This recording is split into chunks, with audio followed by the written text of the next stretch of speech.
Hello everyone, इस class में हम प्रैक्टिस करेंगे यूपी पुलिस कांस्टेबल में आए हुए मैथ के प्रीवियस ईयर क्वेश्चंस को। ठीक है।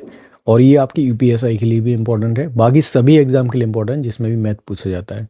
So without wasting time class को शुरू करते हैं। पहला क्वेश्चन हमारे पास गिवन है। चीनी की लागत पर 5% छूट के साथ एक खरीदार 608 रुपये में 20 किलोग्राम अधिक चीनी खरीद सकता है, तो चीनी का मूल विक्रय मूल्य ज्ञात करिए। यहाँ पर देखिए दो कंडीशन मैं आपको बताता हूँ कि पहले आप मान के चलो ₹X प्रति केजी के हिसाब से चीनी खरीदते थे। फिर जब 5% की छूट होगी तो इसका मतलब हुआ कि आप 0.95 X रुपीस प्रति किलोग्राम के हिसाब से चीनी क्या है खरीदते हो। तो पहले आप जो खरीदते थे आपके लिए वो CP है, लेकिन जो बेच रहा है उसके लिए तो SP है ना।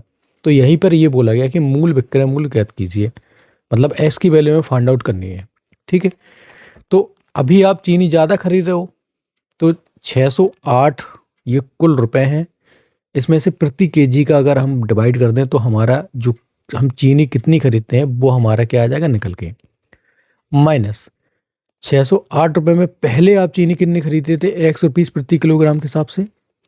तो अभी आप चीनी जो खरीद रहे हो उसको आपको 20 किलोग्राम ज़्यादा जो है वो मिलती है। इसको हमें सॉल्व करना है, तो यहाँ से हम कॉमन ले लेते हैं 608/x। तो यहाँ बचेगा, अगर इसको ऊपर हटाएंगे तो ये 100/95 माइनस के 1 बराबर 20। तो 608/x बराबर ये 95 हो जाएगा इधर पे, तो ये कितना बचेगा 5.95 बराबर 20। 5 एकम 5 और ये 19। ठीक है। 19 तिया 57 और 19 दूनी कितना हो जाएगा 38। ठीक है। अब यहाँ से हमें x की वैल्यू फाइंड आउट करनी है, तो ये कितना हो जाएगा भाई, x यहाँ पहुँच जाएगा तो 32/20। 4 × 32 4 × 5 20। x इज इक्वल हो जाएगा 5 एकम 5 3 बचेगा। ठीक है। 5 × 30। तो ये जो मूल है, मूल विक्रय मूल्य पहले क्या था चीनी का, ये था 1.6 रुपीज़। तो यही आपका क्या है आंसर है 1.6 रुपीज़। नेक्स्ट, 1998 में सभी राज्यों से उत्तीर्ण उम्मीदवारों की कुल संख्या 2000 में सभी राज्यों से उत्तीर्ण उम्मीदवारों की कुल संख्या का लगभग कितने प्रतिशत है। तो हमें 2000 से कंपैरिजन करना है कि 1998 में कितने प्रतिशत 2000 की तुलना में कम मतलब क्या हुए थे, उत्तीर्ण हुए थे। तो परसेंटेज निकालना है इसका। तो देखिए 1998 में क्वालिफाई मतलब जो पास करने वाले वो ये हैं और 2000 में ये हैं। तो 1998 वाले जो पास करने वाले वो ऊपर रखेंगे और बेस में क्या आएगा 2000, क्योंकि 2000 से हमें क्या करना है कंपैरिजन। ठीक है। तो सबसे पहले 1998 में कितने उत्तीर्ण हुए थे ये जान लेते हैं। तो 1998 में अगर उत्तीर्ण हुए संख्या जानेंगे तो कैसे आएगा भाई, ये जो नंबर है इनको जोड़ लेते पहले 80 8 5 13 2 15 15 4 19 19 4 230। तो 230 तो ये आ गया आपके। ठीक है। और बाकी जो बचा 9 19 19 10 कितना हो जाएगा 29 29 और 12 कितना हो जाएगा भाई आपका 41 41 9 कितना हो जाएगा 50। ये हो गए 5000। तो टोटल कितने पास हुए थे देखिए 5230। ये टोटल आ गए 1998 वाले। अब हमें निकालना है 2000 में कितने उत्तीर्ण हुए थे। तो 2000 में उत्तीर्ण होने वाले की संख्या निकालने पहले हम इन नंबर को जोड़ लेते हैं। देखिए 7 9 7 16 16 और 10 कितना हो जाएगा भाई 2600। 2600 और 12 कितना हो जाएगा 2600 12 आपको हो जाएगा 3800। 3800 और 9 कितना हो जाएगा 9 8 17 4700। तो 47 तो ये हो गए आपके प्लस। अब इनको जोड़ लेते हैं 75 और आपका 45 मिलके क्या बना जाएगा देखिए 5 5 10 हो जाएगा। ये हो जाएगा आपका, इसको 70 मान लेते हैं 120 120 और 80 कितना हो जाएगा 200 210। तो 210 ये हो गया आपके। तो 210 ये हो चुके हैं। तो अब कितना आ जाएगा भाई 4910। तो ये 2000 वाले ये हैं, 1998 वाले ये हैं। तो 5230 जो है वो पास हुए थे 1998 में, 4910 हुए थे 2000 में। तो इसको परसेंटेज हमें निकालना है। तो 491 में अगर हम इसका भाग देंगे तो अब हमें कैलकुलेशन करनी ही पड़ेगी।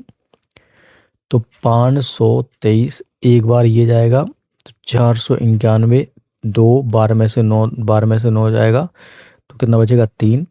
ठीक है। फिर हम यहाँ पर क्या लगाएंगे 0 और ये 0 बढ़ा देंगे, फिर नहीं आएगा, फिर यहाँ पर 0 लगा देंगे। तो ये कितना हो जाएगा भाई ये लगभग हो जाएगा आपका, यहाँ पर जीरो लगा देंगे तो 5 चौको 20, 5 का 30, 5 सते 5 का 30, 6 टाइम हो जाएगा ये लगभग। ठीक है,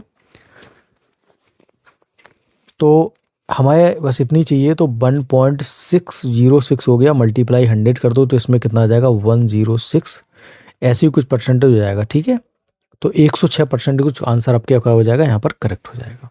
चलिए नेक्स्ट क्वेश्चन करते हैं। पेट्रोल की कीमत 80 रुपये से 100 रुपये तक बढ़ जाती है तो कीमत में प्रतिशत वृद्धि क्या है। देखिए, पहले पेट्रोल की कीमत आपकी थी 80 रुपीज़, फिर आपके बढ़ के हो गई कितनी 100 रुपीज़, तो कितने का इजाफा हुआ भाई, 20 का इजाफा हुआ कितने पर, 80 पर। तो इस चीज़ को हमें परसेंटेज में निकालना था, तो ऐसे भी क्वेश्चन आ जाते हैं 20 को 80, और ये हो जाएगा 25%। ऑप्शन बी यहाँ पर से क्या हो जाएगा, करेक्ट हो जाएगा। नेक्स्ट, चलिए इसको हम सिंप्लीफाई करेंगे, तो 1024 की पावर n/5 लिखिए और 10 मल्टीप्लाई में 4 की पावर 2 + 1 रखा है, 2n + 1 लिखिए और नीचे ये लिखिए, तो इसको हमें कैलकुलेट करना है। तो 4 की पावर 5, 4 चौको 16, चौको 64, चौको 256, 256 चौको कितना हो जाएगा 1024, तो 4 की पावर 5 और ये मल्टीप्लाई बाई n/5 और ये 4 की पावर 2n + 1। ठीक है, और ये 4 की पावर 2n हो जाएगा मल्टीप्लाई 4 की पावर n - 1। अब इसको और सिंप्लीफाई करें तो 5 से 5 हटा दो तो ये हो जाएगा 4 की पावर n मल्टीप्लाई बाई कितना हो जाएगा 4 की पावर 2n मल्टीप्लाई बाई, गुणे में घातें जुड़ती हैं तो ये हो जाएगा 4 की पावर 1।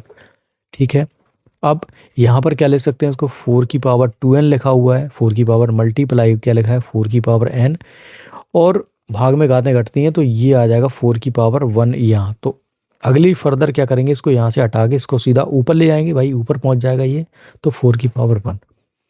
अब देखिए इससे ये कट जाएगा और इससे ये कट जाएगा तो बचेगा क्या हमारे पास, 4 की पावर 1 मल्टीप्लाई बाई 4 की पावर 1, तो 4 की पावर 2 आ जाएगा, तो इसका मतलब क्या हो जाएगा 16। तो हमारा आंसर क्या हो जाएगा 16 बी। नेक्स्ट, यदि किसी कार्य को पूरा करने में 15 श्रमिकों को 10 दिन लगते हैं तो उसी कार्य को 6 दिन में पूरा करने के लिए कितने श्रमिकों की संख्या है। टाइम एंड वर्क का है MDS वाले फॉर्मूले पर, तो किसी एक कार्य को करने में 15 श्रमिकों को कितने दिन लगते हैं 10 दिन, ये एक कार्य हो गया 1 वर्क। ठीक है, तो बताना है कि उसी कार्य को 6 दिन में पूरा करने के लिए कितने श्रमिकों की जरूरत है। मान के चलो x की, तो 1 वर्क हो गया, ये तो ये हटा दो। ठीक है, ये 3 दूनी 6, 3 5 15, फिर ये फटता 2 पंचे 10, तो x = हो जाएगा 25 डेज। तो जिस काम को 10 मजदूर जो है वो 15 जो मजदूर है वो 10 दिन में करते हैं, तो उसी काम को 6 मजदूर कितने दिन में करेंगे 25 दिन में। यही आपका आंसर है, ऑप्शन ए यहाँ से क्या हो जाएगा करेक्ट हो जाएगा। नेक्स्ट, तो ये पाई चार्ट वाला क्वेश्चन है, इसमें यहाँ पर फॉरेन एक्सचेंज दिया है और यहाँ पर क्वेश्चन पूछा गया है किस वर्ष विदेशी मुद्रा भंडार में पिछले वर्ष की तुलना में प्रतिशत वृद्धि सबसे अधिक है। तो हमें बेसिकली ये बताना है कि कौन से वर्ष पिछले वर्ष की तुलना में सबसे अधिक वृद्धि थी।